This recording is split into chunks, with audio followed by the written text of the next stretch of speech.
This happened when me and a bunch of my friends went on a road trip out in the mountains.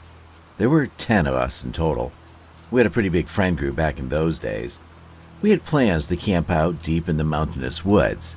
We got to the campsite in good time, set up, and had ourselves a little drink next to the roaring campfire. And then we went to sleep without many issues. It was fun. We woke up in the early morning. Most of us have sore heads due to the booze. The rain was way heavier than anticipated, and some of our friends were, shall we say, very poorly prepared for these conditions. A group of 5 had to drive out of the mountains and call it quits on the camping experience. I wasn't in that group, but I want to share what I heard from my friends who were. They went down the mountains through winding roads, some complaining of car sickness. You know what it's like. One of the girls in the car was staring out of the window and something caught her eye. The car was full of chatter and she had to cut through the noise to let them know what she had just seen. She was concerned. You see, she said that there was a woman who stood still like a statue by the side of the road, and she said that the woman had her head bowed. It was still early in the morning, so you could forgive the others in the car for missing it. As the lights were still dim, and like with most mountains, there was a light mist after it rained heavily. The rain hadn't fully let up yet either. It was still lingering. Our friend told the driver that she wanted him to stop and offered the woman a ride. It didn't seem like that much of an unreasonable request given the conditions. The others seemed a little apprehensive, though. Before long, the car was pulling up alongside the woman, and the time had arrived for a decision to be made. As they pulled up on her, they realized that she was soaking wet, and concern inside the car grew about the unknown woman. They slowed to a stop by the woman, and she didn't appear to notice or acknowledge the car at all. Something was wrong. Even though the rain was coming down hard on her, she didn't even twitch or attempt to shelter herself. She didn't look at the car, she just stares down at the ground with her head bowed. The car stopped a meter or so after the woman, and the driver reached out to roll down the window, readying himself to offer the woman a ride.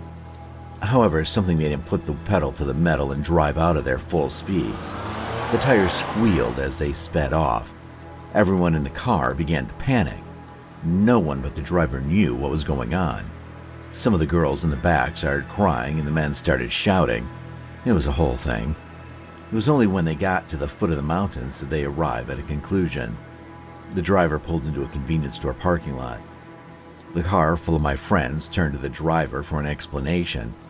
When they heard it, they said that they couldn't believe it, and I'm not sure if you will either. But hey, we got this far, didn't we? The driver said that as soon as the car was stationary, the drenched woman dropped to all fours in a 6 kind of contortion and began to give chase to the car on her hands and feet. The driver saw all this in the rearview mirror, and that's why he had to step on it and get the hell out. He then went back on his statement. When he saw the confusion on my friends' faces, he said that, oh, maybe the rain might have obscured my view or something. I don't know, maybe I was just seeing things. My friends, however, believed that he saw what he said he saw.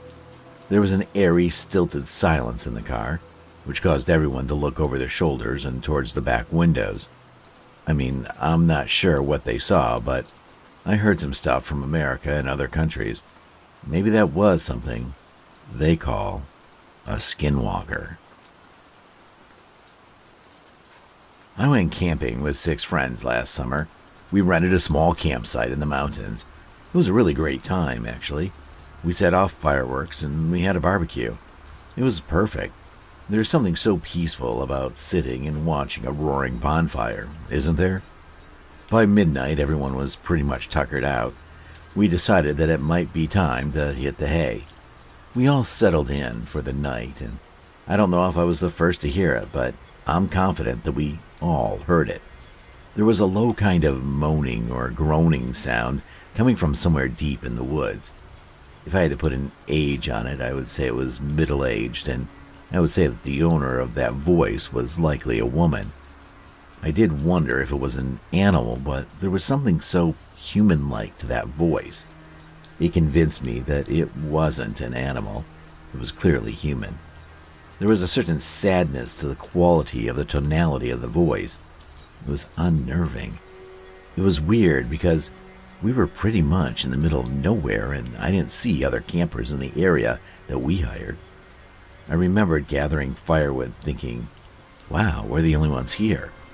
There weren't any houses or cabins nearby, and I didn't know who could be out here making this weird noise in the middle of the night. Anyways, the voice, the moaning and groaning voice, only lasted for about 10 minutes before it just sort of ended. In the morning, my friends and I spoke about what we heard. We later ran into another group around the campsite, and we asked if they heard anything last night. You know, something weird like a creepy wailing noise, and they said that they had. These guys were older than us, and they looked like this wasn't their first camping trip.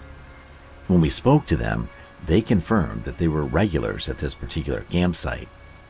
We mentioned the screaming, moaning sound we had heard the night before, and they smiled at one another with a knowing glance and told us the following. From this point on, it's kind of an urban legend. It's up to you how much faith you put in the claims.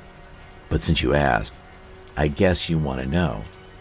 See, it used to be a site for kids' camps. You know, summer camps. It's been that way for a long time. The reason for that was the disappearance that happened on an old girls' school summer camping trip. They were learning about forestry and nature. They used to have an awful lot of camping trips around here. Something changed that night, though. It was as if the soil went sour or something, so the teachers were all up in arms because a student went missing. They turned desperate as the minutes crawled by. They found her, though, but this story doesn't have a positive ending. They found her all right, hanging from a tree limb. The rumor was the poor girl was relentlessly bullied. Well, if teachers didn't notice the student was missing for a couple of hours, then I doubt they noticed any kind of bullying. The teacher who found her apparently quit shortly after this.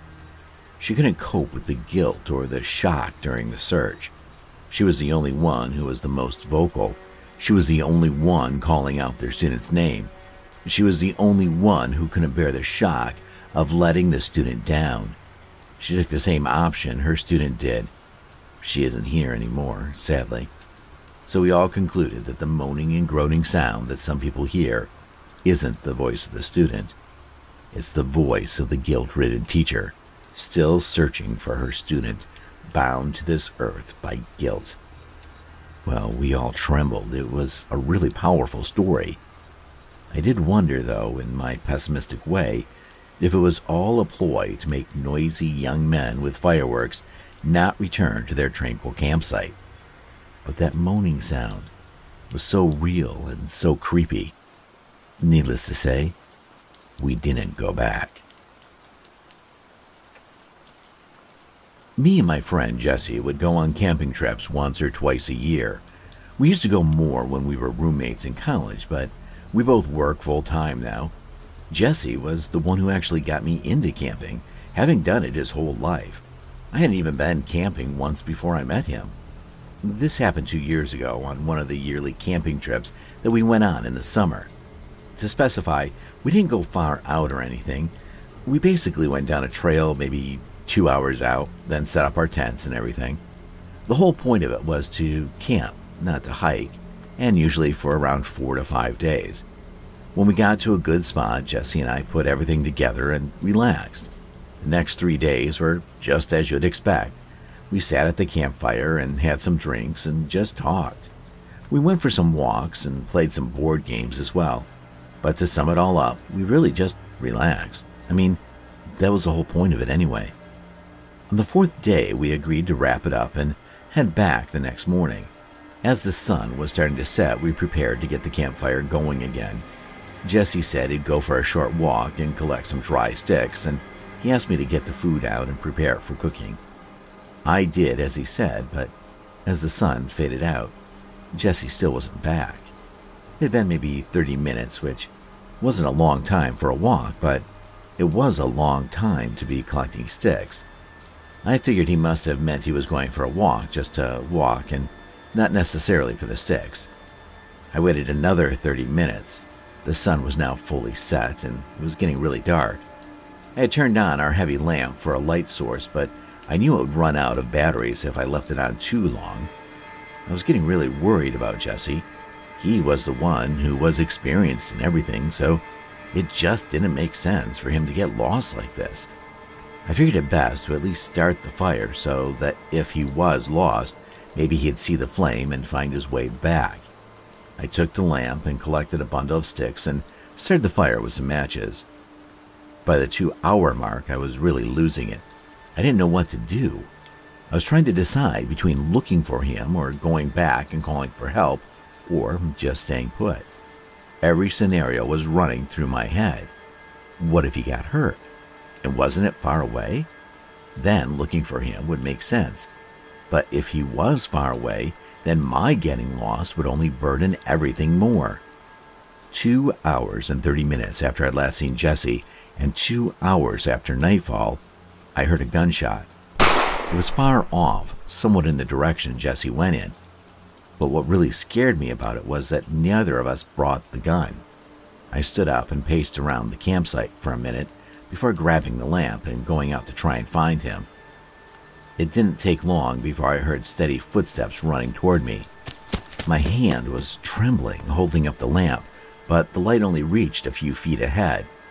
I saw a figure getting closer, then I barely recognized them to be Jesse. His eyes were wide open and he looked horrified. I'd never seen anyone's expression be that visibly scared before. He told me in a sharp, hushed voice that we needed to leave right now. We ran back to the camp and got our backpacks, but left the rest behind. I questioned him, but he refused to answer until we made it out of the woods. He said someone else was there and approached him on his walk. They held him at gunpoint, making him be quiet and follow them somewhere. Before they reached wherever it was they were taking him, Jesse tried for his escape, and that's when I found him running. That's all he told me, and has told me every time I ask. I can tell he's purposely leaving out some important details, but he still refuses to share them. One thing he specifically left out is the gunshot. He never mentioned it. Personally, I know Jesse is a capable guy, and it wouldn't be far off to assume he tried to overpower the man holding him up. Maybe he got the gun away from him and did what he had to do to escape.